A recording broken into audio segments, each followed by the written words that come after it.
ब्रह्मानन्दं परमसुखदं केवलं ज्ञानमूर्तिं द्वन्द्वातीतं गगनसदृशं तत्त्वमस्यादिलक्ष्यम् एकं नित्यं विमलमचलं सर्वधी साक्षिभूतं भावातीतं त्रिगुणरहितं सद्गुरुं तं नमामि।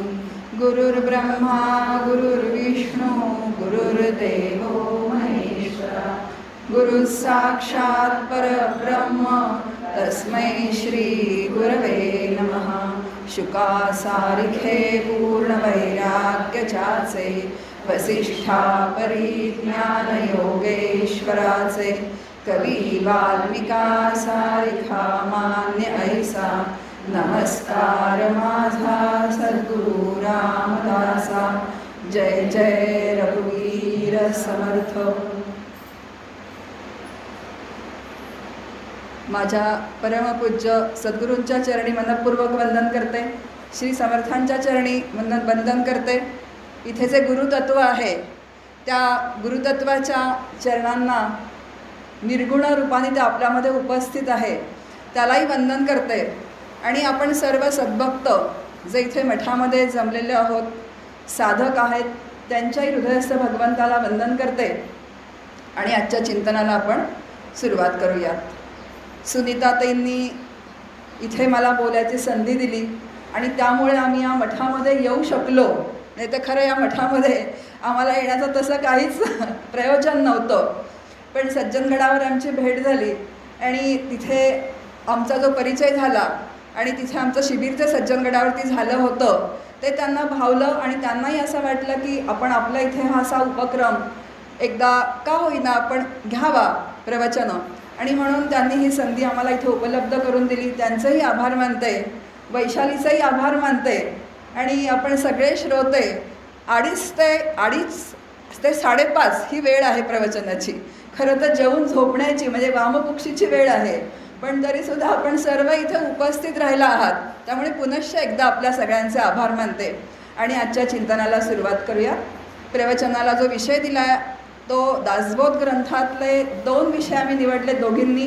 एक नरदेहस्तवन, मूळ टायटल जे आहे, आता इंग्लिश शब्द वापरते सगळ्यांना समजण्यासाठी, जीवनाचं सार्थक हा जो आहे तो मूळ आपलं जे आहे ते शीर्षक आहे। आणि त्याच्या दासबोध हा ग्रंथ जो आहे त्याच्यामध्ये एक नरदेहस्तवनाचा समास आहे आणि दुसरं सद्गुरुस्तवन आहे।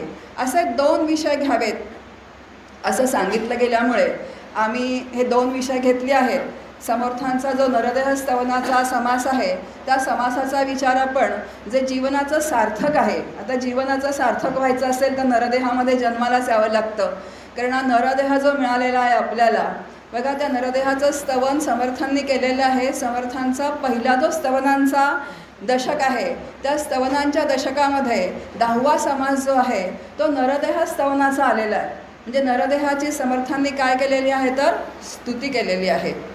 आपण अगदी छान विचार करूयात आणि विचार करत करत म्हणजे चिंतन करत करत आपल्याला 1 तास चिंतनासाठी इथे मिळालेलं आहे। बघा, आपण सगळेजण जे आहेत ते जीवरूपाने जन्माला आलेलो आहोत। आता जीवरूपाने कुठे जन्माला आलेले आहोत तर जीव जगामध्ये जन्माला येतो आणि जीव जो आहे हा जगामध्येच काय करतो तर जीवन जगतो। आता आपण सगळे जीवरूपाने, आत्ता आपण नामरूपांनी सगळे वेगवेगळे आहोत। कोणी चिंचवडवरून आलं आहे, कोणी नांदेड सिटीमधून आलेलं आहे, कोणी पुण्यामधून आलेलं आहे। प्रत्येकाला एक नाम आहे, रूप आहे, त्याचा पत्ता आहे वेगवेगळा जो आहे तो, पण आपण मूळचे कोण आहोत सगळे तर एक जीवदशेत जन्माला आलेले आहोत। आणि कुठे जन्माला आलेले आहोत तर ह्या जगतामध्ये जन्माला आलेले आहोत। आता आपण जन्माला जेव्हा आलो तेव्हा आपण कुठे जन्माला यावं, कुठल्या शहरात जन्माला यावं, कुठल्या गावात जन्माला यावं, कुठल्या आईवडिलांच्या पडी जन्माला यावं, नंतर कुठला परिसर असावा, कुठले नातेवाईक आपल्याशी जोडलेले असावेत, हे आपल्याला काही माहिती होतं का? काहीच माहिती नव्हतं। आणि आपण त्याच्या बाबतीत अगदी कसे आहोत तर चॉईसलेस आहोत। म्हणजे आता हा जन्म जो मिळालेला आहे आपल्याला तो कशामुळे मिळालेला आहे? जन्म घ्यावा लागे वासनेच्या संगे। असं म्हणतात की मागच्या जन्मी म्हणजे गेल्या जन्मीच्या आपल्या अतृप्त वासना शिल्लक राहिल्या। वासना म्हणजे सरळ सरळ इच्छा।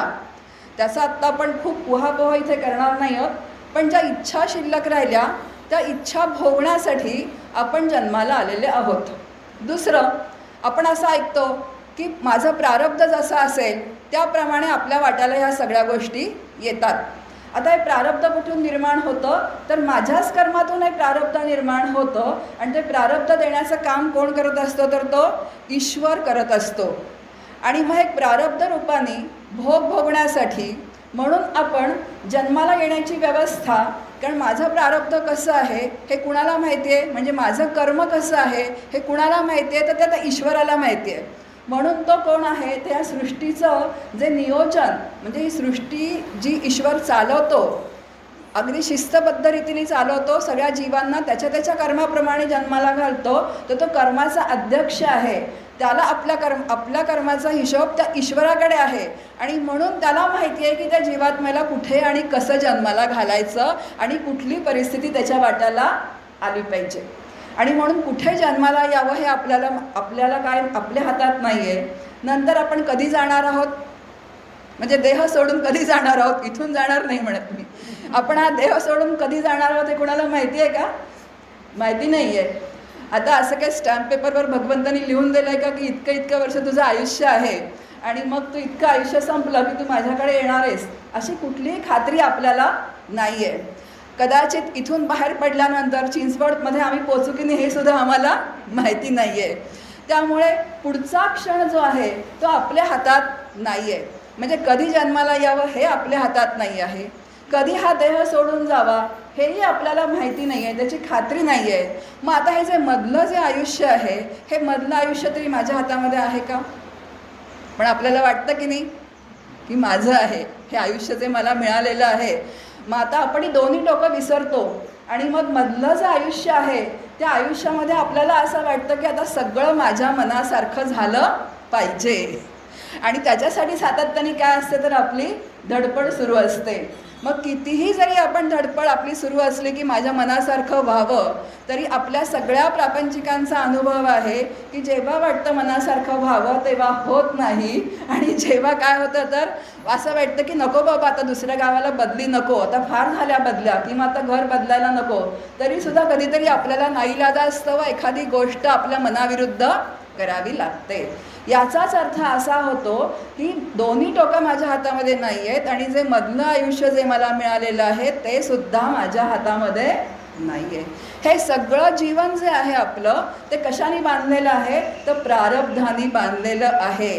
ते नियोजित जे आहे, जे बघा प्रारब्ध रूपाने ही भगवंत ही सगळी सृष्टी चालवतो आणि म्हणून आपली सगळी सूत्र जी आहेत ती भगवंताच्या हातामध्ये आहेत. आपण फक्त कळसूत्री भावल्या आहोत.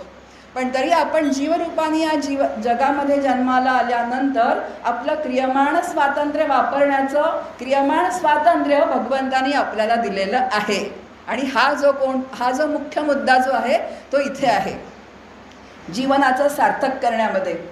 आता आपण प्रापंचिक आहोत, प्रपंच आपण प्रारब्धाप्रमाणे करत असतो, तो प्रारब्धानुसारही होणार जसा होणार असतो. पण मग प्रारब्धावर विसंबून राहायचं का? दे रे हरी खटल्यावरी असं होतं का? नाही होत. आपलं 101% प्रयत्न करून, म्हणजे 101% आपल्या वाट्याला जे काही कर्तव्य आलेलं आहे ते कर्तव्य अगदी व्यवस्थित प्रेमाने पार पाडून जे होईल ते प्रारब्धानुसार असं आपल्याला शास्त्र आणि संत सांगतात. मग आता प्रारब्धानुसारी प्रपंच होणारा असतो. मग आता क्रियामाण स्वातंत्र्य कुठे वापरायचं आहे, तर जीवनाचं सार्थक जर व्हायचं असेल, आपल्याला करून घ्यायचं असेल आपल्या जीवनाचं, तर सगळे संत असं सांगतात की या जीवनामध्ये सच्चिदानंद पदवी घेणे याच्यामध्ये जीवनाचं सार्थक आहे. आता तुम्ही म्हणाल आम्ही आजपर्यंत, आता आपण सगळे ज्या आयुष्याच्या टप्प्यावरती आहोत, इथे काही तरुण मुली पण आहेत, अजून काही शिकतायत त्या, अजून आपलं करिअर घडवतायत त्या, आणि आपण तिथून पुढे आलेलो आहोत. आपण अनेक पदव्या घेतलेल्या आहेत, कोणी नोकऱ्या केलेल्या आहेत, कोणी डॉक्टर असेल, कोणी वकील असेल, कोणी BA असेल, कोणी MA असेल, कोणी PhDची पदवी घेतली असेल. आणि आपल्या जीवनामध्ये म्हणजे आपल्या प्रापंचिक आयुष्यामध्ये आपण आपलं एक स्थळ निर्माण केलेलं आहे. कारण ते असल्याशिवाय सगळ्याच गोष्टी काय होतात तर आपल्या अडतात. आपण मुलांना म्हणतो की नाही चांगला शिक, त्याशिवाय तुला चांगली नोकरी कशी लागेल? चांगली नोकरी लागली तर चांगलं पैसे मिळतील, लग्न जमेल, चांगली मुलगी मिळेल. कारण व्यावहारिक सत्तेमध्ये हे सगळं आपलं अडलेलं असल्यामुळे त्याच्यासाठी आपण सगळे प्रयत्न करत असतो. पण जीवनाचं सार्थक आपल्याला संत सांगतात की प्रापंचिक म्हणजे हा प्रपंच तर सगळेच करतात हो. आपण बघतो की अगदी पशु पक्षीसुद्धा प्रपंच करत असतात आणि अगदी फुटपाथवरची माणसंसुद्धा प्रपंच करतात. पण आपण प्रापंचिकांनी सुद्धा एक शिक्षण पद्धती म्हणजे शिक्षण घेऊन व्यावहारिक सत्तेतला पदव्या घेऊन आपल्या जीवनाला एक आपण उंची प्राप्त करून घेतलेली आहे. म्हणजे पैसा आहे, बंगला आहे, गाडी आहे, सगळ्या गोष्टी आपल्याकडे आहेत. पण तरीसुद्धा आपल्याला पूर्ण सुखाची प्राप्ती झाली असं आपल्या कुठेतरी मनामध्ये काय आहे तर रुखरुख आहे. कारण कितीही गोष्टी मिळवल्या तरी त्या सगळ्या अपूर्ण आहेत. आणि अपूर्ण म्हणजे सगळ्या गोष्टी मिळवल्यानंतर सुद्धा कुठेतरी मनात असं वाटतं की अजून मला पूर्ण सुखाची प्राप्ती झालेली नाही आहे. आणि तेच आचार्य सांगतात की तू सगळ्या गोष्टी आयुष्यामध्ये मिळवल्या पण तत्किम पुढे काय? नोकरी लागली, लग्न झालं, नंतर अजून प्रमोशन्स मिळाली नोकऱ्यांमध्ये, भरपूर मोठं पॅकेज मिळालं, मुलं झाली, छान मुलं शिकली, अजून जावई काय आहे तर लंडनमध्ये आहे, मुलगा अमेरिकेमध्ये आहे, सूनसुद्धा खूप छान मिळालेली आहे. आणि आम्ही दोघंजणं रिटायरमेंटचा काळ जो आहे तो दोघांनाही भरपूर पेन्शन आहे. आणि आम्ही दोघंजणं छान पाहिजे तिथे वाटेल तेव्हा मनाला येईल तेव्हा सगळ्या ठिकाणी फिरत असतो, कोणी आम्हाला अडवत नाही. आता फिरणार किती दिवस?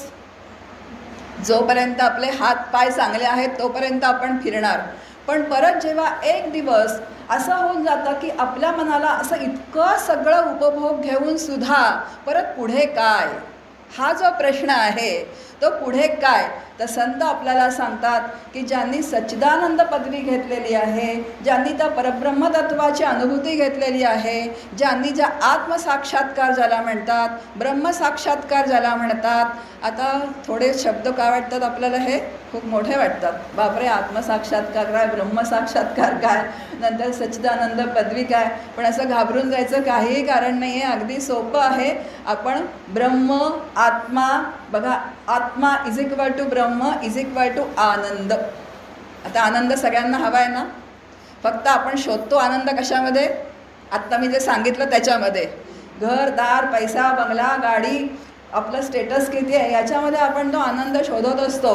पण हा जो आनंद जो आहे हा निरपेक्ष आनंद आहे, हा कशावरही कुणावरही अवलंबून नसलेला आनंद आहे.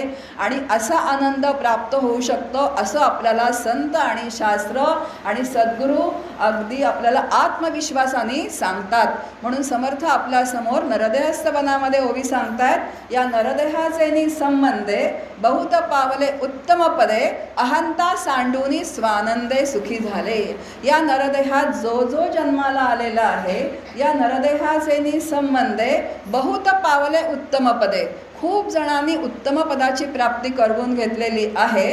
आणि कशी पुढच्या चरणामध्ये असं सांगतायत की अहंता सांडूनी स्वानंदे सुखी झाले.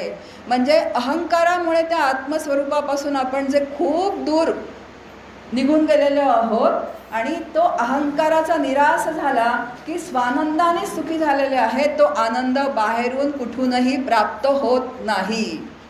आत्ता जे आपण बघितले आनंद ते सगळे बाहेरून आपल्याला प्राप्त होतात की नाही.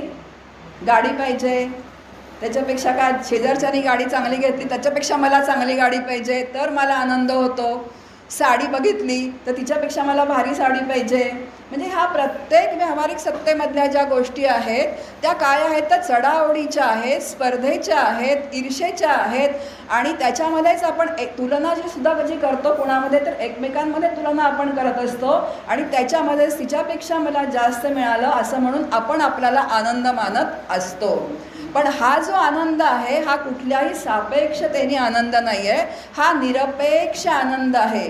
परिस्थिती कुठलीही असली, कशीही असली तरी तो आनंद मात्र आतमध्ये कसा आहे तर जसाच्या तसा आहे. उदाहरण सांगितलं की लक्षात येतं. बघा, तुकाराम महाराजांच्या घरी 18 अविश्व दारिद्र्य आहे. तुकोबांचं चरित्र सगळ्यांना परिचित आहे. तुकोबा म्हणतात की आमच्या घरामध्ये जर चोर शिरला आणि तो बाहेर पडताना कुणी जर बघितला तर त्या चोराला बिचारायला तर काहीच मिळायचं नाही, कारण आमच्या घरामध्ये मुळातच काही नाही आहे.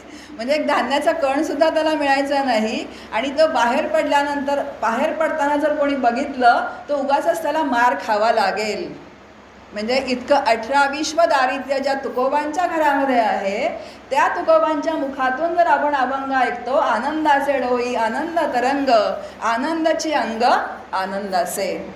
आणि मग आपल्या घरामध्ये एवढ्या सगळ्या अनुकूल वस्तू उपलब्ध असताना सुद्धा आपल्या मुखातून असे शब्द का बाहेर पडत नाहीत? कोणी विचारलं, ताई कशा आहात हो? अहो कसं काय, जरा बरं चाललं होतं की झालंच असं काय होतं, अशी आपली परिस्थिती आहे. मग सगळं अनुकूल असताना, गाडी आहे, घोडा आहे, मुलं अमेरिकेत आहेत, का जिथे असून शिकायला असतील, चांगल्या नोकऱ्या करतायत, म्हणजे घरामध्ये एवढी अनुकूलता असताना जराशी प्रतिकूलता आली की मन खट्टू होऊन जातं. आणि आपण सारखी आपली काय चालू असते तर रडारड सुरू असते. आणि म्हणून संतांचा आणि शास्त्रांचा आग्रह हा आहे की तुम्ही याच देहामध्ये, म्हणजे याच जीवनामध्ये, आता जीवन म्हणजे नरदेहामध्ये जन्माला आल्यानंतर याच जीवनामध्ये तुम्ही एक पदवी प्राप्त करून घ्या, जिला सच्चिदानंद असं म्हणतात. आणि तो अधिकार असा कुणालाही वाटून दिलेला नाही आहे. बघा, संतांचं जग आणि आपलं जग काही वेगळं आहे का? संत ज्या जगामध्ये जन्माला आले त्याच जगामध्ये आपण पण जन्माला येतो. पण ज्या जगामध्ये संत जन्माला आले त्यांनी आपल्या जीवनाचं सार्थक करून घेतलेलं आहे. आणि त्याच जगामध्ये आपण जन्माला येऊन आपण मात्र अनेक जन्म मृत्यूच्या फेऱ्यामध्ये अडकत राहतो. कारण आपण सातत्याने काय आहे तर ते खरं जे पदवीचे संत आपल्याला घ्या म्हणत आहेत. बघा, एकनाथ महाराजांची ओवी आहे, मनुष्य देहाचे निसाधने सच्चिदानंद पदवी घेणे, ऐसा अधिकार नारायणे कृपावलोकने दिधला. या मनुष्य देहात जन्माला आल्यानंतर प्रत्येकाला तो अधिकार प्राप्त झालेला आहे की फक्त संतांना होतं आणि आम्हाला नाही, असं अजिबात नाही आहे. म्हणून म्हटलं की संतांचं जग आणि आपलं जग वेगळं नाही आहे. पण याच जगामध्ये जन्माला येऊन संतांनी ती पदवी प्राप्त करून घेतलेली आहे. आणि सर्व जे जीवरूपाने जन्माला आलेले आहेत, जो नरदेहामध्ये जन्माला आलेला आहे, त्या प्रत्येकाला हा अधिकार प्राप्त करून घेण्याची प्रत्येकाला काय तर संधी उपलब्ध आहे. आणि प्रत्येक जीवावर ना नारायणाची कृपा आहे. असं कुणालाही नाही की असं जमणार नाही. जर असं जमणार नसतं तर संतांनी आणि शास्त्रांनी ग्रंथ लिहूनच ठेवले नसते. मग त्या ग्रंथांचा उपयोग काय? हे जमतं आहे म्हणूनच तर संतांनी ग्रंथ लिहून ठेवले. फक्त गडबड कुठे होते की आपण ते ग्रंथ जे आपल्यासाठी लिहून ठेवलेले आहेत, आता दासबोध आहे, एकनाथी भागवत आहे, तुकाराम गाथा आहे, सगळे ग्रंथ आपल्याला सांगतात की मोक्षाची प्राप्ती करून घ्या. मोक्ष म्हणजे आनंद. बघा, सगळे शब्द अगदी समानार्थी आहेत. जे मी आत्ता सांगितलं तुम्हाला की मोक्ष म्हणजे आनंद, ब्रह्म म्हणजे आनंद, आत्मानंद म्हणजे आनंद, निरपेक्ष आनंद, फक्त तो निरपेक्ष आनंद हे लक्षात ठेवायचं. आणि म्हणून सर्व संतांनी आपल्या ग्रंथांमधून हे आनंदाचं तत्त्वज्ञानच सांगितलेलं आहे. पण आता कसं आहे की ते वेगवेगळ्या पद्धतीने त्यांच्या शैलीमध्ये त्यांनी सांगितलेलं आहे. आणि हे सगळे ग्रंथ त्यांनी आपल्यासाठीचं लिहून ठेवलेले आहेत. पण आपण उघडून बघतो का ग्रंथ? अहो आत्ता कुठे, अजून तर तरुणपण आहे, आमचं तारुण्य आहे. आत्ता कुठे वेळ आहे आम्हाला, आत्ता कुठे मुलांची लग्न झाली आहेत, आता थोडी मौज मजा करू आणि मग काय करू, रिटायरमेंट झाली की बघू काय करायचं ते. आणि म्हणूनच आपल्याला संत सांगतायत, अहो असं तरुणपण आणि म्हातारपण असं काही नसतं. जो वेळ माझ्यासाठी उपलब्ध आहे तेव्हा संतांचा ग्रंथ हातामध्ये घ्यावा आणि वाचायला सुरुवात करावी. आणि मग असं होतं की जेव्हा डोळे काम करत नाहीत, कंबर बसू देत नाही, तेव्हा आपण संतांचा ग्रंथ अभ्यासाला घेतो. आणि मग थोडा वेळ वाचल्यानंतर म्हणतो, नको बाई आता फार झालं, कंबर दुखायला लागली. असं जर आपण काळ काम वेगाचं गणित बघितलं तर काळ आपल्या हातामध्ये किती आहे, काम तर फारच आहे आणि वेग तर फारच मंद असतो. मग असं जर झालं तर तो कधी संत ग्रंथ वाचायचा आणि संतांनी सांगितलेले विचार समजावून घ्यायचे. समजावून घेतल्यानंतर त्याप्रमाणे आपल्या साधनेची घडी बसवून घ्यायची. आणि साधनेची घडी बसवून घेतल्यानंतर सच्चिदानंद पदवी घ्यायची. बघा किती दूरचा प्रवास आहे. पण आता असं आहे की संत आपल्याला आत्मविश्वास देतात. नाहीतर असं वाटायला लागेल आपल्याला की आता आम्हाला काही होणारच नाही. असं काही नाही आहे. आपण सगळे कसे आहोत तर उपासक असतो. जेव्हा संत ग्रंथ आपण अभ्यासाला घेतो आणि तो व्यवस्थित समजून घेतो आणि काही वर्माच्या गोष्टी आपण समजावून घेतो, त्यावेळेस फार ते थोडा परमार्थ असतो. आता हा परमार्थाचा विस्तार खूप असतो पण परमार्थ फार थोडा असतो. आता थोडा म्हणजे काय तर निरपेक्ष आनंदाची प्राप्ती. बस. कारण जीव मूळचाच आनंद रूप आहे, त्याला स्वतःच्या स्वरूपाची प्राप्ती करून घ्यायची आहे. मग तो कुठले प्रतिबंध त्याला येत आहेत, ते प्रतिबंध दूर काढले की त्याला त्याच्या स्वरूपाची प्राप्ती तिथे काय होणार आहे, तर ती होऊनच जाणार आहे. ती प्राप्ती दूर नाहीच आहे. फक्त थोडं मनावर घेणं जे आहे ते मनावर घेणं करावं लागतं. सत्संगामध्ये यावं लागतं, प्रवचनं वगैरे कीर्तनं ऐकावी लागतात आणि त्याच्यावरती मनन करावं लागतं. श्रवणानंतर काय करावं लागतं, तर ते मनन करावं लागतं. आणि मनन झालं की मग आपण सगळे छान स्वानुभवी असतो. प्रपंचातले अनेक सुखदुःखांचे झटके खाल्लेले असतात आणि संत सांगतात की ते फार लवकर क्लिक होऊन जातं. अरे खरंच असाच तर मी विचार करत होते. पण जेव्हा संतांचं प्रमाण आपल्याला येतं तेव्हा फार आपली पारमार्थिक प्रगतीसुद्धा कशी होते, तर पुढे पुढे झटझट झटझट व्हायला लागते. बघा आता मुळातच आपल्याला काय केलं आहे, तर इथे जीवनाचं सार्थक जे आहे ते आपल्या मनुष्य देहामध्येच आहे. तर का तसं आहे, तर बघा बाकीच्या योनी ज्या आहेत आणि 84 लक्ष योनी आहेत असं म्हणतात, म्हणजे तर 84 लक्ष योनी ज्या आहेत त्या 84 लक्ष योनींमधून जो मनुष्य देह, जे जो नरदेह जन्म आपल्याला जो मिळालेला आहे, त्या नरदेहामध्ये आणि बाकीच्या योनींमध्ये याचं काय असं वेगळेपण आहे, तर बाकीच्या योनींमध्ये जे आहे ते फक्त आहार, निद्रा, भय आणि मैथून एवढंच त्या जाणतात. पण मनुष्य देहामध्ये बुद्धी हा घटक जो आहे तो भगवंतानी मनुष्याला दिलेला आहे. बुद्धी हा घटक जो आहे हा विकसित करण्याची क्षमता जी आहे किंवा विकसनशील बुद्धी आपल्याला करता येते, त्या मनुष्य देहामध्ये करता येते. आणि हे क्रियामाण स्वातंत्र्य भगवंतानी प्रत्येकाला दिलेलं आहे की तुम्ही बुद्धी हा घटकाचा काय करा, तर विकास करून घ्या.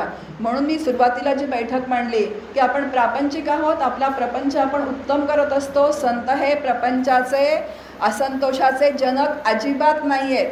सगळ्या संतांनी प्रपंच अतिशय व्यवस्थित करायला सांगितलेलं आहे.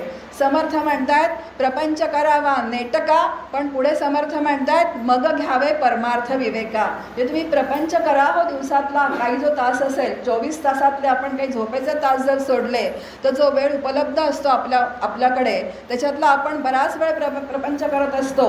मग त्याच्यातला काही वेळ काढा आणि तुम्ही काय करा, तर परमार्थ करा. प्रपंची पाहिजे सुवर्ण. ते म्हणतात की सुवर्ण म्हणजे पैसा लागतो प्रपंचाला, तोही तुम्ही कमवा, पण परमार्थी पंचीकरण म्हणजे परमार्थाचा सुद्धा काही विचार करा. म्हणून सगळे संत असे काही प्रापंचिक असंतोषाचे जनक अजिबात नाही आहे. ते प्रपंच करायलाच सांगतात. पण प्रपंचामध्ये तुम्ही बुद्धी वापरा आणि तशीच ती परमार्थामध्ये सुद्धा बुद्धी वापरा. पण परमार्थामध्ये जेव्हा आपण बुद्धी वापरतो तेव्हा ती सूक्ष्म बुद्धी लागते. कारण ते तत्व कसं आहे, तर अत्यंत सूक्ष्म तत्व आहे. ज्याला ब्रह्मतत्व म्हणतात, ज्याला आत्मतत्व म्हणतात, ते अत्यंत सूक्ष्म तत्व आहे. आणि त्या सूक्ष्म तत्वाचा वेध घेण्यासाठी बुद्धी पण कशी लागते, तर अतिशय सूक्ष्म लागते. आणि बघा हा जो परमार्थ जो आहे तो कशाचा आहे विषय आहे हो. आता आपल्यासमोर ताईंनी अभंग म्हटला, घेई घेई माझे वाचे गोड नाम विठोबाचे, आहो तुम्ही ऐका कान विठोबाचे गुणगान. आता जीवनाचं सार्थक कशात आहे लक्षात ठेवा. मी आत्ता म्हटलं की सच्चिदानंद पदवी घेण्यातच जीवनाचं सार्थक आहे असं आपल्याला संत आणि शास्त्र, जे आत्ता मी समर्थांची ओवी सांगितली, उत्तम पद ज्याला म्हटलेलं आहे, उत्तम पद म्हणजे सच्चिदानंद पद, ते घेण्यात जीवनाचं सार्थक आहे. मग ते जर घ्यायचं असेल तर मला काय साधना करावी लागेल, म्हणजे मला काय करावं लागेल हा विचार आहे आपल्यासमोर. आता आपण आपलं सगळं मन, बुद्धी, चित्त, अहंकार, आता हा स्थूल देह आहे बघा, हा स्थूल देह आहे. आपण इथे प्रवचन ऐकायला घरातून इथे आलेला आहात. स्थूल देह पण कसा पाहिजे, तर अतिशय व्यवस्थित पाहिजे. आता जर चालताच आलं नसतं, काही झालं असतं, पांगळा असता तर आपण आलो असतो का, कुणाचा तरी आधार घेऊन आपल्याला यावं लागलं असतं. म्हणजे स्थूल देहसुद्धा अतिशय व्यवस्थित पाहिजे परमार्थ करण्यासाठी किंवा प्रपंच करण्यासाठी. आणि जो सूक्ष्म देह आहे म्हणजे मन, बुद्धी, चित्त, अहंकाराचा, तो सुद्धा व्यवस्थित लागतो. पण प्रपंच आपण सूक्ष्म देहाने करतोच, पण प्रापंचिक गोष्टी आपण सगळ्या पकडून ठेवतो. आणि परमार्थामध्ये सुद्धा परमार्थ हा जो विषय आहे तो पण सूक्ष्म देहाचा विषय आहे. आणि त्या जीवात्म्याला म्हणजे त्या जीवाला जी सवय लागलेली आहे सातत्याने प्रपंच करण्याची, कारण आपण अनंत जन्म प्रपंचच करत आलेलो आहोत. अनंत जन्म आपण गेले, किती जन्म गेले कुणाला माहिती आहे का आपले किती जन्म गेले ते. पण तरी आपण काय तर प्रपंचामध्ये सुख, आणि प्रपंचाचं स्वरूपच मुळात कसं आहे तर सुख आणि दुःख. आणि म्हणजे सुख आणि दुःख, कुणी अशी व्यक्ती दाखवा की जी पूर्ण सुखी आहे आणि कुणी एखादी अशी व्यक्ती तुम्ही आणून समोर उभी करा की ती पूर्ण दुःखी आहे. असं शक्यच नाही आहे. प्रत्येकाला सुख दुःख म्हणजे प्रत्येक जीव हा द्वंद्वमय जीवन जगतो आहे. सुखानंतर दुःख आणि दुःखानंतर सुख. आणि म्हणून सद्गुरू कसं आहे तिथे बसलेले, ब्रह्मानंदम परमसुखदम केवलम ज्ञानमूर्तीम द्वंद्वातीतं गगन सदृशम. ते द्वंद्वातीत आहेत आणि म्हणून ते आनंदरूप आहेत, म्हणून ते सुखरूप आहेत. मग आता जो जीव द्वंद्वमय जीवन जगतो आहे त्याला द्वंद्वातीत जर जीवन जगायचं असेल तर काय करावं, काय करायचं आहे, कशी साधना करायची आहे. तर मन बुद्धी चित्त अहंकार म्हणजे परमार्थ हा सगळा सूक्ष्म देहाचा असतो आणि सातत्याने आपल्या ज्या वृत्ती प्रपंचामध्ये पांगलेल्या असतात, कारण त्यांना अनेक जन्मांची सवय तीच लागलेली असते आणि म्हणून मग त्या वृत्तींना ओढून कुठे आणायचं आहे तर, आणि हे स्वातंत्र्य फक्त नरदेहामध्ये आहे, त्या वृत्तींना ओढून कुठे आणायचं आहे तर भगवंतापाशी आणायचं आहे. म्हणून जो अभंग मगाशी म्हटला की घेई घेई माझे वाचे गोड नाम विठोबाचे, अहो तुम्ही ऐका कानं विठोबाचे गुणगानं. मनात येथे धाव घेई विठ्ठलाचे चरणी राही. डोळ्यांनी काय बघायचं आहे तर विठ्ठलाचे चरण भूक बघायचं आहे. म्हणजे बघा, जन्म जेव्हा आपल्याला आलेला ना नरदेहामध्ये, मनुष्य देहामध्ये, तेव्हा आपली सगळी इंद्रिय भगवंतानी काय करून ठेवलेली आहेत तर बहिर्मुख करून ठेवलेली आहेत ब्रह्मदेवानी. का बरं बहिर्मुख करून ठेवलेली? कारण भोगण्यासाठी. मगाशी मी जसं म्हटलं तसं इच्छा अतृप्त राहिल्या म्हणून आपल्याला देह मिळाला आणि देह मिळाल्यानंतर काय करायचं आहे तर भोगायचं आहे. डोळ्यांनी काय बघायचं आहे? रूप बघायचं आहे. कानाने शब्द ऐकायचे आहेत. वाणीने बोलायचं आहे. या सगळ्या गोष्टी ज्या आहेत, कारण ही 3 इंद्रिय जी आहेत, डोळे कान आणि वाणी, ही त्यांची काय असते तर ती जगाशी जास्त त्यांचा संपर्क येतो. पण आता ह्याच्यामध्ये गडबड कुठे आहे माहिती आहे का? संत आणि सद्गुरू सांगतात की सातत्याने तुम्हाला जी इंद्रिय दिलेली आहेत ती तुम्ही बहिर्मुख, आता ह्याला बहिर्मुख म्हणतात, ही सतत जगाशी काय आहेत तर संबंधित आहेत, जगाच्या संपर्कात आहेत. आणि जगाच्या संपर्कात जेव्हा इंद्रिय असतात तेव्हा त्याला प्रपंच म्हणतात आणि जेव्हा बहिर्मुख इंद्रिय आपण अंतर्मुख करतो तो जीवात्मा तेव्हा त्याला परमार्थ म्हणतात. बस एवढंच आहे. आता एवढा सोपा परमार्थ आहे खरं तर. आपण हाच काय आहे तर खूप अवघड आहे. पण आता हे सगळे विचार कोण करू शकतो? म्हणजे या नरदेहामध्ये जो जीवात्मा जन्माला आलेला आहे तोच या जीवनाचं सार्थक करू शकतो. आणि जीवनाचं सार्थक करायचं असेल तर हे विचार विचार आणि विचार, हे विचार नावाचं एक साधन आपल्याला सगळ्या संतांनी दिलेलं आहे. आणि म्हणून विचार जो आहे म्हणजे आपण क्रियमाण स्वातंत्र्य वापरायचं आहे. जे डोळे टी व्हीच्या सिरियल बघतात त्या तिथनं उठून त्यांना कुठे आणायचं आहे त्यांना, पण फक्त एकादशी आणि द्वादशीलाच ते करायचं असतं. काल एकादशी झाली, मग कुठे गीता मंडळं असतात, विष्णू सहस्रनामाचे पाठ सुरू असतात, मग तिथे जायचं असतं. 1 तास विष्णू सहस्रनाम झालं, नंतर गीता पठण झालं, 18 अध्याय झालं की परत आलं की लाव का सुनबाई टी व्ही जरा लावून दे, 7 वाजताची सिरियल माझी राहिली आहे की काय. जे आपण म्हणजे इतका वेळ त्या इंद्रियांना त्या अनुसंधानामध्ये आपण ठेवलेलं आहे भगवंताच्या, त्या सगळ्यांवर बोळा फिरतो. कुठल्या? एका सिरियलनी.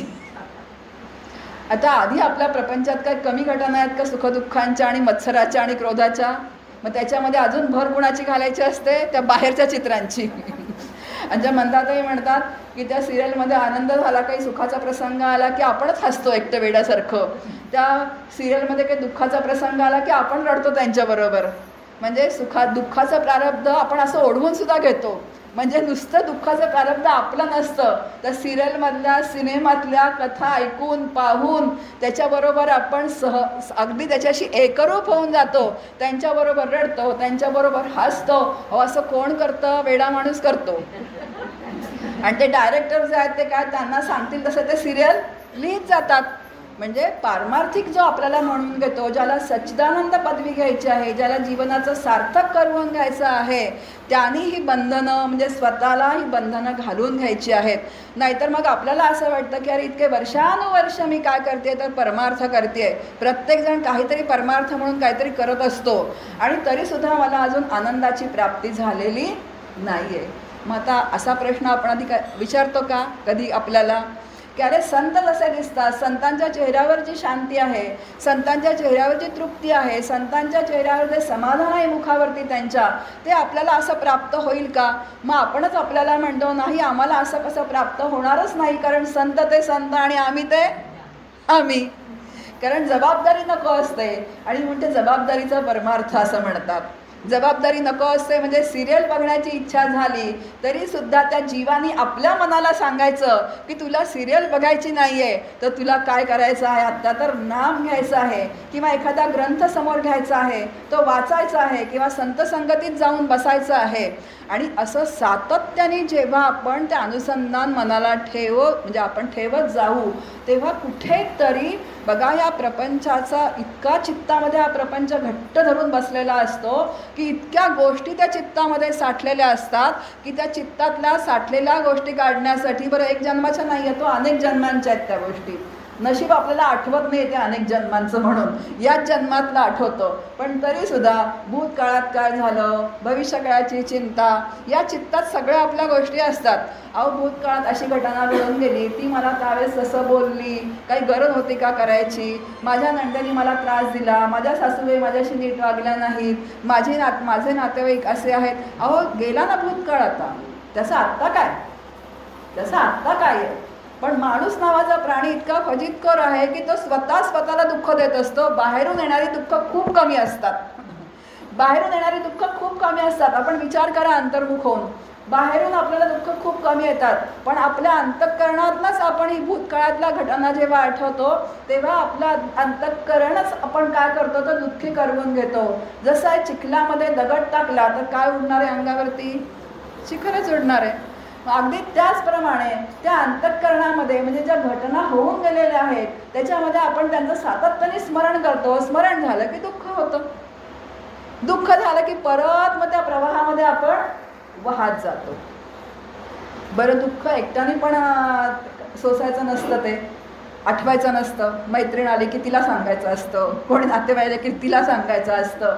आणि असं आपण त्या दुःखाच्या गाठी, त्याला ग्रंथी असं म्हटलेलं आहे शास्त्राने, त्या ग्रंथी आपण इतक्या घट्ट करत जातो, इतक्या घट्ट करत जातो की अजून त्या घट्ट होत जातात आणि परत तुम्ही त्या जीवदशेमध्ये सातत्याने काय होतात तर गुरफटत राहता आणि आपल्या जन्माची व्यवस्था आपणच आपल्यासाठी करून ठेवतो. खूप महत्त्वाचा मुद्दा आहे की आपणच आपल्या जन्माची व्यवस्था करून ठेवतो. आणि संत तेच सांगतात की भूतकाळामध्ये काय मारू नका तर गड्या मारू नका, कारण भूतकाळ आठवून तुमच्या हाताला काहीही लागणार नाही. भूतकाळातल्या घटना होऊन गेल्या, माझ्या प्रारब्धामध्ये जे होतं ते तसं झालं. सुखाचं प्रारब्ध होतं तेही मी भोगलं आणि दुःखाचं प्रारब्ध होतं तेही मी भोगलं. ती ईश्वराची व्यवस्था होती. म्हणून भूतकाळात परत अंतःकरण जाऊ देऊ नका, भविष्यकाळाची चिंता करू नका.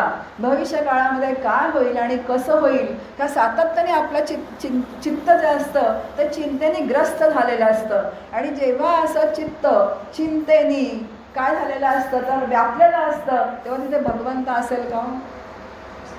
शक्यच नाही आहे. मग आता ही साधन आहे आपल्यासाठी, आपण सगळे भगवंताचे भक्त आहोत, त्याशिवाय आपण इथे आलेलं नाही आहोत. मग आपण जर भगवंताचे भक्त आहोत, तर ईश्वराचे भक्त आहोत, तर ज्या ईश्वराची मी भक्ती करते, कोणी रामाचं नाम घेत असेल, कोणी शिवाचं नाम घेत असेल, कोणी महाराजांची भक्ती करत असेल, कोणी महाराज शंकराचं नाम घेत असेल, मग ज्याचं मी नाम घेते आहे तो ईश्वररूप जो राम आहे त्याला जर मी शरणागत असेल तर मला काळजी वाटायचं काही कारण आहे का? कारण सुरुवातीला मी म्हटलं प्रारब्ध ही कुणाची व्यवस्था आहे, त्याची व्यवस्था आहे. मग प्रारब्धानुसारी तो जसं माझं चालवायचं आहे तसं तो चालवणार आहे. मग आता काय होईल, जे व्हायचं ते होईल, कसं होईल, जसं व्हायचं तसं होईल. असं होतं का? आपल्याला काय वाटते, सातत्याने चिंता वाटत राहते. म्हणून मंदाताई म्हणतात की जेव्हा चिंता चित्ताला व्यापून राहते तेव्हा ती चिंता तुम्हाला चितेवर नेल्याशिवाय राहत नाही. आणि जेव्हा तुम्ही भगवंताचं चिंतन करता तेव्हा तुम्हाला ते तारल्याशिवाय राहत नाही. ते तारल्याशिवाय राहत नाही. मग आपण चिंता कितीही जरी केली तरी ज्या घटना व्हायच्या आहेत त्या घटना होतच राहणार आहेत. त्या काय तुमच्या चिंतेने कमी होणार आहेत का?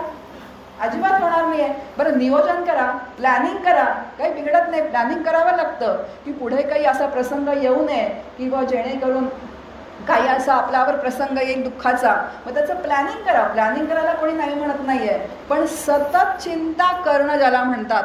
बघा असे डॉक्टर काका म्हणतात की जसं चिंता करून जर समस्या सुटल्या असत्या तर सगळं जग चिंताच करत बसलं असतं. पण असं दिसत नाही आहे, असं अनुभवाला नाही आहे. मग चिंता का करायची भविष्यकाळातली? आणि मग प्लॅनिंग करा, पण चिंता करू नका. म्हणून भविष्यकाळसुद्धा आपल्या हातात नाही आहे. म्हणून भूतकाळातलं स्मरण करू नये. एवढं आपण करू शकतो, जेव्हा आपण नरदेहामध्ये जन्माला आलेलो आहोत, मनुष्य देहामध्ये जन्माला आलेलो आहोत, अंतःकरण नावाचा घटक आपल्याला मिळालेला आहे. तो सहजच मागे जातो भूतकाळामध्ये. पण क्रियमाण स्वातंत्र्यामध्ये जर ती जेव्हा घटना मला आठवते भूतकाळातली, तेव्हा जर मी पटकन नामस्मरणावरती आले आणि पटकन ती घटना जर मागे सारून दिली, मला आता भूतकाळात जायचं नाही आहे, मला फक्त नाम घ्यायचं आहे, हे क्रियमाण स्वातंत्र्य जर आपण सातत्याने वापरत राहिलो आणि अखंड भगवंताचं नाम किंवा आत्मचिंतन किंवा एखाद्या ग्रंथाचा अभ्यास करत राहिलो, तर हळूहळू त्या अंतःकरण काय करतं, तर ती नवीन घडी स्वीकारायला लागतं आणि जुनी घडी ते हळूहळू मागे. कारण जुन्या घड्या त्या इतक्या पक्क्या बसलेल्या आहेत. बघा आपण इथे भगिनी सगळ्याजणी आहोत, जास्त मेजॉरिटीने. आपल्याला अनुभव सगळ्यांना आहे की जर एखादी साडी आपल्या नेसण्यामध्ये खूप वर्ष नसेल आणि असं वाटतं की मी माझ्या लग्नातली साडी आहे, आता ती मी नेसावी, जर आपण नेसायला काढली तर त्या किती घड्या पडलेल्या असतात. ती लवकर ती काय होत नाही, तर मग त्याला किती इस्त्री करा आपण वरतून, किती गरम करा, पण ती 2-4 वेळा इस्त्री केल्याशिवाय त्या घड्या त्याच्यातल्या काय होत नाहीत, तर त्या सरळ होत नाहीत किंवा त्या मोडत नाहीत. मग आता साधा साडीची घडी जी अशी आहे की तिला इतक्या वेळेला इस्त्री करावी लागते, म्हणजे अनंत जन्मांच्या ज्या घड्या आपल्या बसलेल्या आहेत त्या घड्या मोडायला काही काळ लागणार की नाही आपल्याला, हे गृहीत धरायचं आणि नामस्मरण करायचं. जेव्हा भूतकाळातली घटना आठवेल तेव्हा तिला प्रयत्नपूर्वक बाजूला सारायचं. हे क्रियमाण स्वातंत्र्य मनुष्य देहामध्ये वापरायचं आणि नामस्मरणावरती. आता नुसतं नामस्मरणावरती जर मन आपलं चित्त एकाग्र होत नसेल, घेई घेई माझे वाचे गोड नाम विठोबाचे, अहो तुम्ही ऐका कान विठोबाचे गुणगान, डोळे तुम्ही घ्या हो सुख विठोबाचे पहा मुख, मनात तेथे धाव गई विठ्ठलाचे चरणी राही. विठ्ठलाच्या मूर्तीसमोर बघावं, जे आपलं उपास्य दैवत आहे त्या उपास्य दैवताच्या समोर बसावं, वाणीने नाम घ्यावं, आपणच घेतलेलं नाम आपल्या कानाने ऐकावं. असं सातत्याने जर आपण चक्राकार गतीने करत राहिलो तर एक वेळेस आपली चित्तवृत्ती एकाग्र व्हायला काय होते, तर मदत होते. कारण या 3 इंद्रियांचा जो सातत्याने बाहेर आपला संपर्क येतो तो आपण जोडून कुणाशी ठेवलेला आहे, आता तर तो भगवंताशी जोडून ठेवलेला आहे. आणि असं सातत्याने आपण बराच काळ करत राहिल्यानंतर त्या वृत्तींना पण सवय लागते की आता त्या वृत्ती मग तिथून उठत नाहीत. कारण त्या मनाचा स्वभाव असा आहे, त्या मनाला जी चटक लावाल ना ती चटक लागते. आता चटक कोणाची लागली आहे, दोन्हीची आहे, कमी जास्त इकडची पण आहे. कारण लोक म्हणतात की अहो छान परमार्थ करतात, आणि इकडची पण आहे, व्यावहारिक सत्तेमधली पण आहे. म्हणजे जरा सिनेमा बघावासा वाटतो, बाहेर जावासं वाटतं, क्लब पार्ट्या कराव्याशा वाटतात, पण परमार्थ जो आहे असा सवंग नाही आहे, त्याला खूप योगदान द्यावं लागतं. म्हणजे आहे त्याला योगदान, म्हणजे कशाचं योगदान आहे, तर साधनाचं योगदान आहे, बाकी कशाचं नाही आहे. पैसा लागत नाही, अडका लागत नाही, काही लागत नाही. पण तुमच्या वृत्ती ज्या आहेत त्या वृत्तींना आत ओढून आणावं लागतं आणि त्यांना भगवंताशी जडवाव्या लागतात. आणि हे सातत्याने जर आपण करत राहिलो तर एक वेळ अशी येईल की त्या मनाला त्याचीच गोडी लागून जाईल. बघा आता लहान मुलं जेव्हा असतात तेव्हा त्यांना खरं चहाची चव काय माहिती असते का, पण मोठीच माणसं चहा देतात बोटभर, आणि मग ते म्हणलं की आई मला चहा दे, आई मला चहा दे. आता जर त्याला चहा दिला नसतं, त्याला माहीतच नसतं की चहा नावाची चीज काय आहे. आणि मग त्याला जर आपण एक वेळ असं केलं की आता चहा पिऊ नको, मग येणं प्रकारे त्याची चहाची सवय आपण सोडली, बराच काळ त्याला काय करावे लागतात, तर प्रयत्न करावे लागतात की मुलांनी चहा पिऊ नये म्हणून, म्हणजे एवढ्या लहान मुलाला सुद्धा. आणि मग तो विसरतो. अगदी त्याचप्रमाणे आपल्या ज्या सवयी पहिल्या प्रपंचातल्या ज्या आहेत त्या मोडायला काही काळ लागणार आहे. आणि हे मान्य करून आपण आपल्या वृत्ती भगवंताकडे वळवून सातत्याने ठेवण्याला साधना असं म्हणतात. आणि ही साधना जी आहे ही साधना, आता ही नामसाधनेतली आपल्याला साधना सांगितली, विचारांची साधना पण आपल्यासमोर येणार आहे. आणि म्हणून नामसाधना आणि विचार, म्हणून नामाबरोबर काय पाहिजे आपल्याला, तर विचारसुद्धा पाहिजे. आणि हा विचार आणि नाम हे दोन्ही आपण जर साधना अगदी व्यवस्थित केली तर आपल्याला हा परमार्थातला मार्ग जो आहे म्हणजे सच्चिदानंद पदवी जी आहे ती फार दूर नाही आहे. बघा आपण जे सगळेजण जीवन जगतो, समर्थांची ओवी आत्ता मी सांगितली जी, या नरदयाचे संबंधे बहुत पावले उत्तम पदे अहंता सांडूनी स्वानंदे सुखी झाले. आता इथे समर्थ आपल्याला म्हणत आहेत की अहंता सांडूनी स्वानंदे सुखी झाले. आता ही अहंता कुठल्या प्रकारची आहे? बघा, अहंता म्हणजे अहंकार. आता सगळ्याच बाबतीत आपल्याला अहंकार असतो की नाही? सगळ्या बाबतीत अहंकार असतो. मी, माझा प्रपंच, माझ्यासारखे संसारी मीच, मी संसार करावा तर मीच करावा, मुलांना वाढवावं तर मीच वाढवावं, पैसा कमवावा तर आम्ही श्रीमंत, नंतर काय आम्ही यशस्वी, आम्ही कीर्तिवान. हे सगळे काय आहेत तर अहंकार इतके चिकटलेले असतात त्या जीवात्म्याला. आता खरं म्हणजे मी सुरुवातीला जे सांगितलं की सच्चिदानंद पदवी म्हणजे मीच कोण आहे? हो, मीच आत्मा आहे.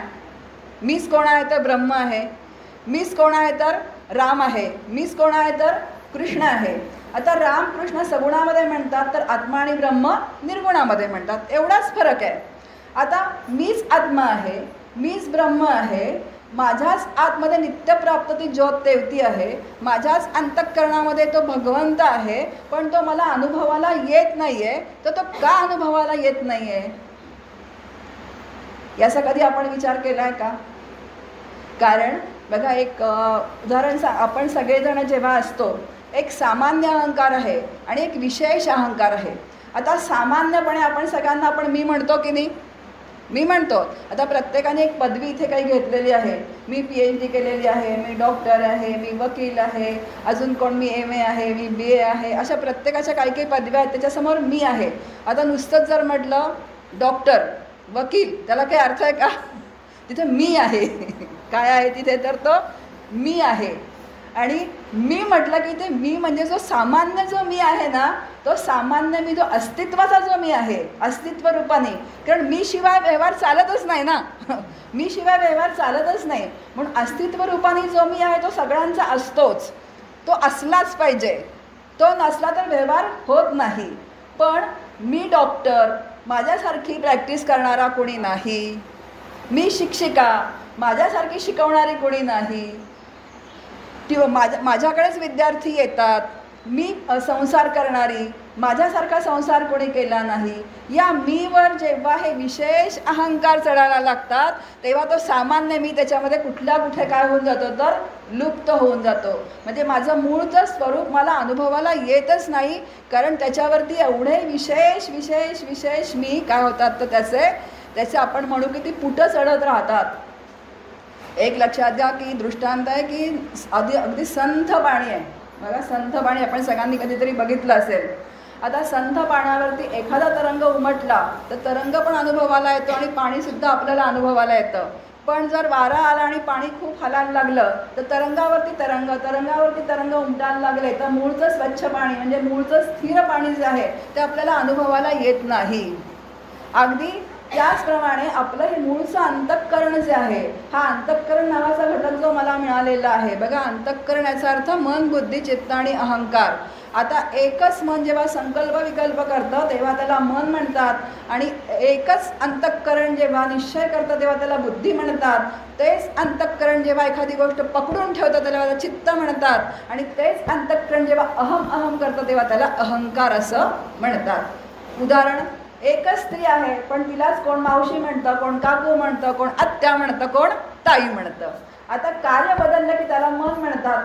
कारण ते काय करतं तर संकल्प विकल्प करतं. मी हे करू का ते करू, ते करू का हे करू, अशी सातत्याने द्विधा मनस्थिती असते. त्याला काय म्हणतात तर मन म्हणतात. कारण ते सातत्याने संकल्प विकल्प करत असतं.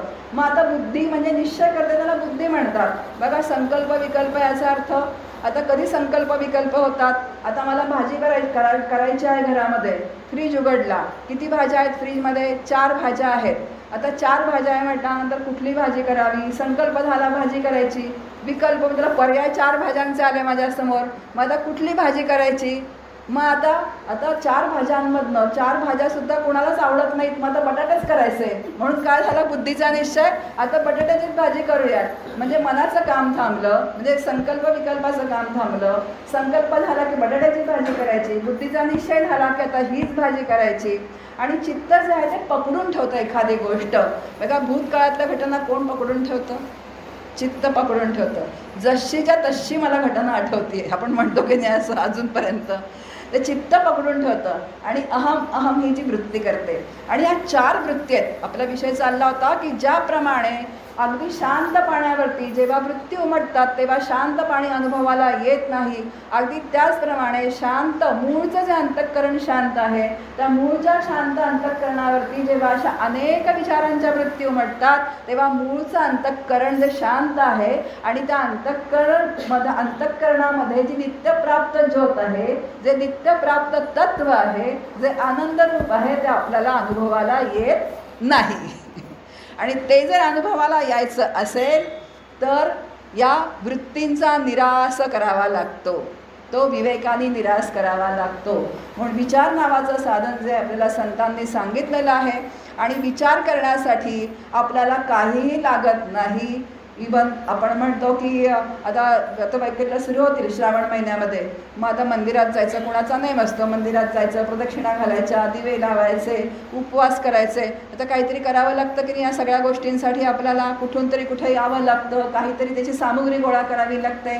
या सगळ्या गोष्टी आपल्याला कराव्या लागतात. पण कृतिशील साधना आपल्याला सातत्याने केली की थकवा पण येतो की नाही. खुश आता श्रावण महिन्याला की आधीच भगिनींना धडकी भरते की आता आले गौरी, गणपती, नवरात्र, दिवाळीपर्यंत भगिनींचे हात काही थांबत नाहीत. तोपर्यंत काय असतं तर उपास म्हणजे शारीरिक पण थकवा येत असतो, कामं पण खूप असतात. आणि कृतिशील साधना केली की शरीराला थकवा येतो, मनाला थकवा येतो, पण एक समाधान असतं की काहीतरी आपण भगवंतासाठी करतो आहे. पण शेवटी हे कुठपर्यंत आपण करू शकतो? जोपर्यंत आपला देह सक्षम आहे तोपर्यंत. देह थकला की आपण हे करू शकतो का? नाही करू शकत. म्हणून विचार नावाचं साधन जे संतांनी आपल्याला दिलेलं आहे आणि म्हणून समर्थ म्हणतात संसार त्याग न करिता प्रपंच उपाधी न सांडता जनामध्ये सार्थकता विचारेची होय. तुम्ही शास्त्रशुद्ध विचार करा, संतशुद्ध विचार करा. आणि म्हणून या मनाने पण काय करायचं आहे तर विचार करायचा आहे. या ज्या वृत्ती ज्या आहेत ना या सतत सातत्याने त्या शांतरूप अंतःकरणावरती उमटत आहेत. या वृत्ती कसल्या आहेत तर ह्या सगळ्या अहंकाराच्या आहेत. आणि हा अहंकार म्हणजे या अहंकाराची खूप व्याप्ती मोठी आहे. हा देहादी प्रपंच सगळा अहंकाराने व्यापून आहे असं संत आणि शास्त्र सांगतं. कारण प्रत्येकाचं काहीतरी आहे. काय आहे तर तो विशेष आहे. आता खरं म्हणजे अहंकार कुठे आणि कसा असतो बघा. आता आत्म्याचं लक्षण आपल्यासमोर सांगते. आत्मा म्हणजे ब्रह्म, ब्रह्म म्हणजे आपण म्हणू की सगुणा श्रीराम आणि जे आनंदरूप कृष्ण आहेत ते. आता कृष्णाष्टमी येईल आणि रेडिओवर एक नेहमी गाणं लागतं, अजन्मा जन्मासी आला. गदिमांचा आहे ते एक काव्य, अजन्मा जन्मासी आला. जो अजन्मा होता तो काय आला तर जन्माला आला. कुणाच्या रूपाने आला तर कृष्णाच्या रूपाने तो जन्माला आला. आता कृष्ण आपल्यात आहे का आज? देहाने आहे का आपला कृष्ण आज? नाही आहे. पण तरी आहेत की नाही आपल्यामध्ये आज? कशाने आहेत? ब्रह्मस्वरूपाने कृष्ण आहे. कारण ज्याला ह्या सृष्टीमध्ये जन्माला जे जे काही म्हणून जे येतं ते जन्माला आलं की त्याला जावंच लागतं. ह्या सृष्टीचा नियम आहे. कुठलीही वस्तू असू देत ती या जन्माला आली की तिला उत्पत्ती स्थिती लय आहे आणि देहाला जन्म जरा मरण आहे. समर्थ म्हणतात अवतार तितुके संपले. जितके अवतार रामकृष्णादी अवतार आपल्यामध्ये आले, इथे अक्कलकोट स्वामी आहेत, शंकर महाराज आहेत, त्या अवतार रूपाने आपल्यामध्ये होते. त्यांच्या अवतारांच्या लीला त्यांनी केलेल्या आहेत, त्यांच्या भक्तांना त्यांनी दाखवलेल्या आहेत. पण ते आज देहात आहेत का? नाही आहेत. पण ते ब्रह्मस्वरूपाने मात्र ते आपल्यामध्ये आहेत. ज्या भक्ताच्या अंतःकरणामध्ये तळमळ आहे तर त्या भक्तासाठी ते धावून येतात. ही अनुभूती त्या भक्ताची आहे. आणि म्हणून ते तत्व जे आहे ते कसं आहे, त्याला जन्म नाही, जरा नाही आणि मरण नाही. ते तत्व जे आहे अजर आहे आणि अमर आहे. आणि मी मूळची कशी आहे? सच्चिदानंद पदवी घेणे असं जेव्हा आपल्याला समर्थ सांगतायत तेव्हा मी पण मूळची सच्चिदानंदच असली पाहिजे. त्याशिवाय पदवी घ्यायला सांगतील का हो आपल्याला? शक्यच नाही आहे. माझं मूळचं स्वरूपच काय आहे तर आनंद रूप आहे. आत्मानंद हे माझं मूळचं स्वरूप आहे. का बरं? एक दृष्टांत सांगते म्हणजे लक्षात येईल, लवकर लक्षात येतं. बघा, दोन विरोधी धर्माचे पदार्थ कधीही एकत्र एकमेकांमध्ये मिसळत नाहीत. आता आपण जर बघितलं की पाणी आणि तेल एकमेकांमध्ये कधी मिसळलं जाईल का? पाणी आणि तेल जर आपण एकमेकांमध्ये मिसळलं तर पाण्यावरती तेलाचा काय येतो? दवंग येतो. दूध आणि पाणी एकामध्ये जर मिसळलं तर पाण्याला दुधाचा रंग येऊन जातो.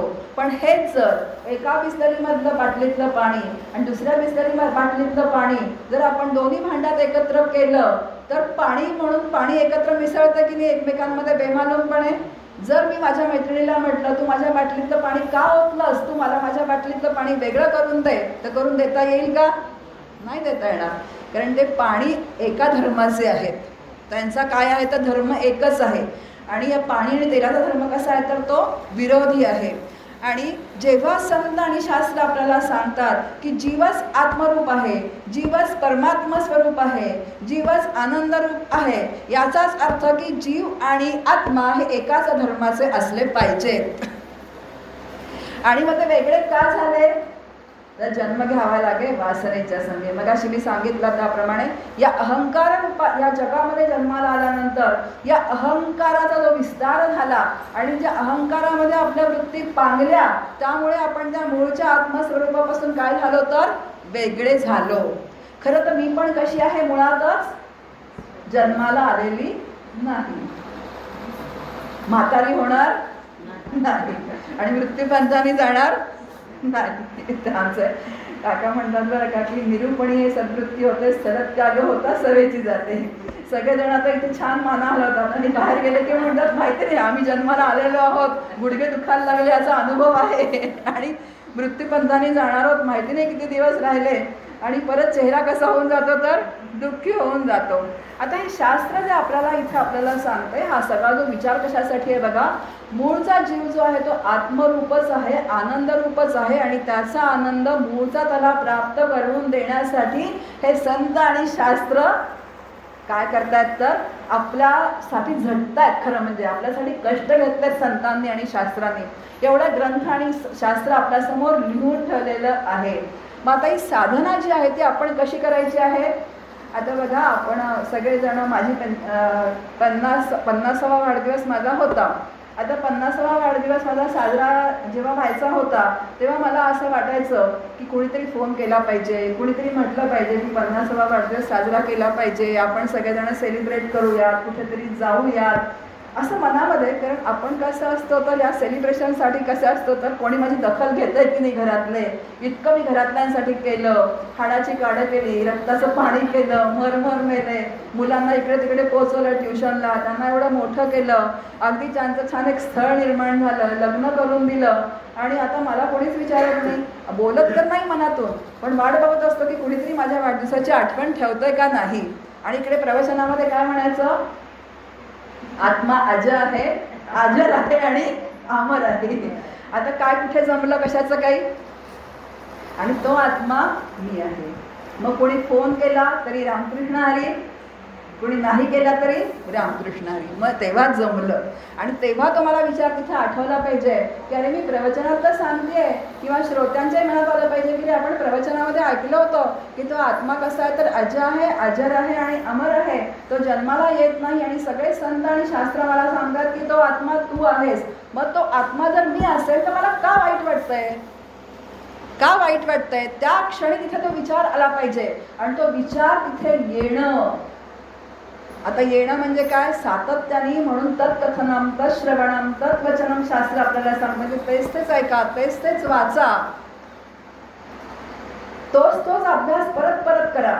म्हणजे आपल्याला त्या गोष्टी तिथे आठवतात पाहिजे तेव्हा. आणि पाहिजे तेव्हा मला तिथे ती गोष्ट आठवली, ठीक आहे, फोन आला रामकृष्ण हरी, नाही आला त्याहून रामकृष्ण हरी असं म्हणून अशी जेव्हा स्थिती त्या अंतःकरणाची होते तेव्हा त्या अंतःकरणाची स्थिती अजिबात बिघडत नाही आणि तिथे शांती असते. आणि शांती हे भगवंताचं दुसरं नाव आहे. बघा आपल्या अंतःकरणात जर शांती असेल तर आपल्याला छान वाटतं की नाही, सुख वाटतं की नाही. आणि भगवंत भगवद्गीतेमध्ये सांगतायत अशांतस्य कुतः सुखम. जो अशांत असतो त्याला कधीही सुखाची प्राप्ती होणार नाही. आणि ही अशी साधना जी आहे, जे आपण श्रवण करतो ती अशा साधनेत त्याचं रूपांतर करून घ्यायचं आणि सातत्याने जे विचार जे आहेत ते विचार जे आहेत ते सतत जवळ बाळगायचे आहेत आणि ते आठवायचं आहे, त्याचं स्मरण करायचं आहे आणि त्याप्रमाणे काय करायचे आहे तर साधना करत राहायचं आहे. मग आता मी श्रीमंत, मी गरीब, मी उंच, मी बुटकी, मी काळी, मी गोरी, आता हे सगळं जे आहे कुणाचे धर्म आहेत? हे देहाचे धर्म आहेत. देह काळा आहे, देह गोरा आहे, देह उंच आहे, देह बुटका आहे, परिस्थिती आहे ती श्रीमंत आहे, परिस्थिती जी आहे ती गरीब आहे. आता परिस्थिती कशावरती अवलंबून असते? प्रारब्धावरती सगळंच प्रारब्धावरती अवलंबून असतो. म्हणून मी सुरुवातच केली की आपण जन्माला जे आलं ते आपल्या हातात कुठल्याच गोष्टी नाही आहेत खरं सांगायचं तर. प्रारब्धाची जोडे धन, प्रारब्धाची जोडे मान. प्रारब्धात असेल तर धन मिळणार आहे, प्रारब्धात असेल तर मान मिळणार आहे, नाहीतर मिळणार नाही. आणि मग मी श्रीमंत म्हणून अहंकार करण्याचं कारण काय? किंवा मी गरीब, परिस्थिती पण प्रारब्धानुसार असते. तुकोबा गरीब होते, 18 विश्व दारिद्र्य होतं, काही परमार्थाच्या काही आड आली का परिस्थिती? काही परिस्थिती आड आली नाही आहे. त्यांनी परमात्म्याची प्राप्ती करून घेतलेली आहे, तेही परब्रह्म स्वरूपच झालेले आहेत. एकनाथ महाराज जे आहेत दररोज पुरणपोळी खात होते, तेही परब्रह्म स्वरूप झालेले आहेत. म्हणजे परिस्थितीवरती कुठल्याही या गोष्टी अवलंबून नाहीत. कोणी म्हणतं हो तुम्ही बरे, प्रपंच छान झाला तुमचा, मुलगा अमेरिकेला आहे, सगळं तुम्हाला छान पेन्शन मिळतं आहे म्हणून तुम्ही ग्रंथांचा अभ्यास करता आणि परमार्थ करताय. असं अजिबात नाही आहे काही. परिस्थितीवरती हा कुठल्याही गोष्टी अवलंबून नाही आहेत. परमार्थ हा अंतःकरणाचा आहे. म्हणून मग हे श्रीमंत गरीब कोण आहे? हा जीवात्मा आहे. हा जीव त्याच्याप्रमाणे प्रारब्धाप्रमाणे सगळं घेऊन आलेला आहे. आणि आत्मा जो आहे तो त्याला परिस्थिती नाही, त्याला रंग नाही, त्याला रूप नाही. तो कसा आहे तर अनाम आहे, अरूप आहे, निरवय आहे, निराकार आहे, अमन आहे, अप्राण आहे, अजीव आहे, अनेत्र आहे, अजर आहे, अजर आहे. केवढी लांब लचक गाडी आहे. आता खरं म्हणजे आत्मा असा हे सांगावं लागतंय संतांना आणि शास्त्राला का? तर आपल्याला ह्याच्या उलट सगळ्याचा अनुभव आहे. मी जन्माला येते म्हणून सांगावं लागतं की तो जन्माला येत नाही. मी म्हातारी होते म्हणून सांगावं लागतं की तो आत्मा मरत नाही. आत्मा मरत नाही. मला मनाबरोबर धावण्याची सवय आहे म्हणून सातत्याने सांगावं लागतं की आत्मा अमन आहे. मग आता जीवात्म्याचा प्रवास जेव्हा समर्थ म्हणतात देहबुद्धी ते आत्मबुद्धी करावी, किंवा जीवात्म्याचा प्रवास जीवदशेकडून जर आत्मदशेकडे जायचा असेल तर ही जी मधली साधना आहे बघा, जेव्हा सांगतात की आत्मा अमन आहे आणि सातत्याने जीवरूप मी सतत मनाबरोबर धावती आहे आणि मनाने सगळी सुखदुःख मी आतमध्ये काय घेते आहे तर आतमध्ये आणून घेते आहे आणि सुखाने सुखी होती आहे आणि दुःखाने दुःखी होती आहे आणि सातत्याने आपणच आपल्याला काय करून घेतो आहोत तर सुखी आणि दुःखी करून घेतो आहोत. आता जीवदशेमध्ये प्रारब्धानुसार येणारे जे प्रसंग आहेत ते सुखाचे आहे, ते दुःखाचे आहेत. सुखाचं प्रारब्ध असेल तरी भोगावं, दुःखाचं प्रारब्ध असेल तरी भगवंताची इच्छा आहे माझ्या वाट्याला तो प्रसंग आलेला आहे त्याला मी व्यवस्थित सामोरं जाईन. एका जनार्दनी भोग प्रारब्धाचा हरिकृपे त्याचा नाश झाला. इथे नामाचं महात्म्य परत येतं की अरे तुम्ही नाम जर घेताना भगवंताचं ते प्रारब्धाचे भोग अनिवार्यपणे आहेत, ते तुम्हाला भोगावेच लागणार आहेत. पण पूर्वीच्या प्रारब्धाच्या भोगांनी मी काय होते सुखाने हुरळून जात होते, दुःखाने होरपळून जात होते. ते आत्र माझं हुरळणं आणि होरपळणं कमी झालेलं आहे की ठीक आहे आता जसं आहे तसं आहे. ठेविले अनंते तैसेची राहावे, चित्ती असू द्यावे समाधान. नंतर काय जैसी स्थिती आहे तैशा परी राहे, कौतुक तुप आहे संचित असे. असं त्या मनाला हळूहळू हळूहळू घडवत राहायचं आहे. त्या मनाला सांगत राहायचं आहे की सुखाचे प्रसंग येणार आहेत, दुःखाचे प्रसंग येणार आहेत. सुखाने तू हुरळून जाऊ नकोस, दुःखाने तू होरपळून जाऊ नकोस, असं आपण आपल्या मनाशी बोलायला शिकायचं आहे. कारण मन हे माझ्यापेक्षा वेगळं आहे. मन म्हणजे मी नाही. मी कोण आहे? आनंदरूप आत्मा आहे. मी कोण आहे तर परब्रह्म स्वरूप हे माझं मूळचं स्वरूप आहे आणि जीवरूप मी आहे. त्या जीवरूप मीने सातत्याने त्या मनाशी बोलायचं आहे की तू मना तू नाराज झालास ना, थोडा वेळ बाजूला बस, आता माझ्याजवळ तू येऊ नकोस. जसं आपण आपल्या लहान मुलाला म्हणतो की तू आता रुसलास ना, फुगलास ना, अजिबात तक्रारी सांगू नकोस, तू कोपऱ्यात बस, तुझा रुसवा फुगवा गेला की तू माझ्याकडे ये. तसं त्या मनाशी बोलायला शिकायचं आहे. आणि असं मनाशी बोलता बोलता मनाबरोबर आपण वाहवत जात नाही. आत्ता काय आहे, जीवदशेमध्ये आपण त्या मनाबरोबर, म्हणजे मन म्हणजेच मी अशी आपली समजूत झालेली असल्यामुळे त्या मनाबरोबरच आपला सगळं काय आहे तर हा सगळा प्रपंच सुरू आहे. त्यामुळे मनाबरोबर आपण सुखी होतो आणि मनाबरोबर आपण दुःखी होतो. पण संत आणि शास्त्र मला सांगतं की आत्मा अमन आहे, ते माझं मूळचं स्वरूप आहे. त्यामुळे मनाबरोबर मी धावणार नाही. आणि सुखाने सुखी झाले तरी रामकृष्ण हरी, दुःखाने दुःखी झाले तरी ओके, मी दुःखाला तोंड द्यायला समर्थ आहे, त्या नामाने मला सामर्थ्य दिलेलं आहे तरी रामकृष्ण हरी. आणि असं आपण जेव्हा सातत्याने करत राहतो तेव्हा अंतःकरणाची स्थिती शांत राहते आणि मग त्या जीवदशेचा प्रवास त्या आत्मस्वरूपाकडे व्हायला लागतो. कारण मूळचं माझं स्वरूप कोण आहे तर आत्मा आहे.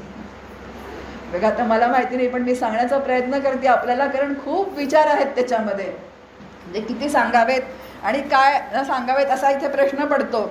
पण हे असा जो ही साधना जी आहे ना, ही साधना जी आहे ही मुख्य साधना झाली पाहिजे.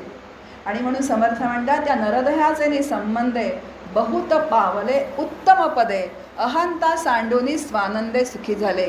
या नरदेहामध्येच बुद्धी हा घटक जो भगवंतानी दिलेला आहे. आणि हा बुद्धी घटक जो दिलेला आहे, बघा ऐतरेय उपनिषदामध्ये कथा आलेली आहे की भगवंतानी जेव्हा ही सृष्टी निर्माण केली तेव्हा आधी काही सूक्ष्म देवता निर्माण केल्या. जशी कानाची देवता दिशा आहे, डोळ्यांची देवता जी आहे ती सूर्य देवता आहे, जिभेची देवता वरुण देवता आहे. अशा प्रत्येक इंद्रियांच्या म्हणजे देवता त्यांनी निर्माण केल्या. त्या देवता असं म्हणाल्या, त्या देवता नुसत्या फिरत होत्या कारण त्यांना राहण्यासाठी काय नव्हतं, घर नव्हतं, म्हणजे कुठे त्या राहणार. त्या भगवंताकडे गेल्या आणि त्या असं म्हणाल्या की हे आम्हाला काहीतरी एखादं घर तो निर्माण कर राहण्यासाठी. भगवंताने एक गाईचा देह निर्माण केला. त्या गाईच्या देहामध्ये जेव्हा त्या देवता शिरल्या तेव्हा त्यांना काय दिसणार हो, गोठा. नंतर काय, कोणीतरी आपल्याला खायला येतंय, वाघाची भीती आहे, म्हणजे आहार, निद्रा, भय आणि मैथून. परत त्यांना तो देह पसंत पडला नाही म्हणून त्या भगवंताकडे गेल्या. मग भगवंतानी घोड्याचा देह निर्माण केला, परत त्याच्यामध्ये तेच, त्यांना तो देह काही पसंत पडला नाही. त्या म्हणाले आम्हाला हा देह काही पसंत नाही. मग भगवंतानी एक मनुष्य देह निर्माण केला. आणि मनुष्य देहामध्ये जेव्हा त्या देवता आतमध्ये प्रवेश करत्या झाल्या तेव्हा डोळ्यातून त्यांना अपरंपार सृष्टी दिसायला लागली, मनाने काहीतरी आकलन व्हायला लागलं. आणि बुद्धी हा घटक जास्त असल्यामुळे त्यांच्या असं लक्षात आलं की ज्यांनी आपल्याला निर्माण केलेलं आहे त्या निर्माणकर्त्याला ओळखण्याची व्यवस्था या देहामध्ये आहे. आणि म्हणून तात्पर्य का कथेचं आहे बघा, कथा ही कथेसारखी घ्यायची असते. हरिपाठामध्ये माऊली म्हणतात मंथुनी नवनीता तैसे घे आनंदा वाया व्यर्थ कथा. तात्पर्य घ्यायचं आणि कथा सोडून द्यायची असते.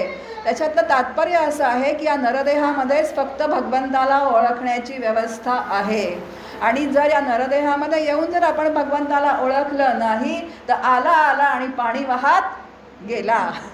हीच व्यवस्था फक्त या नरदेहामध्ये येऊन आपण करतो. प्रपंच तर सगळेच करतात, फुटपाथवर झोपणारे उठणारे गरीब लोक सगळेच प्रपंच करतात.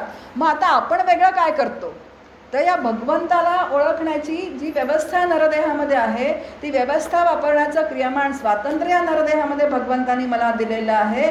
आणि ते क्रियमाण स्वातंत्र्य वापरून ती पदवी प्राप्त करवून घेतली तर या जीवनाचं सार्थक होतं. आणि जीवनाचं सार्थक एकच आहे, ते सच्चिदानंद पदवी घेण्यात. म्हणून ही सच्चित आनंद ही पदवी जी आहे याचं विद्यापीठ कुठे आहे. मग दुसरा प्रश्न येतो. आता आपल्याला विद्यापीठ आहेत व्यावहारिक सत्तेमधली आहे. सज्जनगडला विद्यापीठ आहे, पंढरपूरला विद्यापीठ आहे, आळंदीला विद्यापीठ आहे. तिथे जावं, संतांच्या संगतीमध्ये राहावं, इथे मठामध्ये यावं, सत्संगतीमध्ये बसावं आणि सत्संगतीमध्ये संतांच्या संगती मनोमार्गे गती आकडावा श्रीपती येणे बनते. संतांच्या संगतीमध्ये आपल्याला हळूहळू त्या भगवंताची ओळख होते. आता भगवंताची ओळख होते म्हणजे कुणाची ओळख होते तर यांच्या निमित्ताने आपल्याच अंतःकरणातल्या भगवंताची ओळख होते. आपल्याला भगवंत आतच आहे पण त्याची मला ओळख नाही आहे, पण त्याचा मला परिचय नाही आहे. म्हणून बाहेरच्या भगवंताची आधी पूजा करावी लागते. आणि पूजा करता करता हळूहळू काय होतं तर आपल्याच अंतःकरणातल्या भगवंताची आपल्याला ओळख होऊन जाते. आणि ही संपूर्ण व्यवस्था आपल्या ग्रंथांमध्ये समर्थांनी किंवा सगळ्या संतांनी आपल्या ग्रंथांमध्ये ही संपूर्ण व्यवस्था करवून ठेवलेली आहे. पण ती समजावून घेण्याचं काम कोणाला करावं लागतं? साधकाला करावं लागतं. समजून घेतल्यानंतर साधना करण्याचं काम साधकालाच करावं लागतं. आणि साधन काळ हा खूप मोठा असतो. बघा, नामस्मरण जे आहे ते नामस्मरणसुद्धा एक साधन आहे. पण नामस्मरणसुद्धा आपण सवंग करतो. अहो, आमच्या गुरूंनी आम्हाला 13 माळा करायला सांगितल्या. सकाळी 13 माळा केल्या, दुपारी 13 माळा केल्या, रात्री 13 माळा केला की माळ कुठे? खुंडीला, नाही तर पिशवीत. मग त्या माळेचा आणि आमचा संबंध संपून जातो. असं नाही आहे. अखंड तैल धारावत असं म्हटलंय की तेलाची धार तशी अखंड असते. बघा, पाण्याची आणि दुधाची धार तुटक असते, पण तेलाची धार कशी अखंड असते.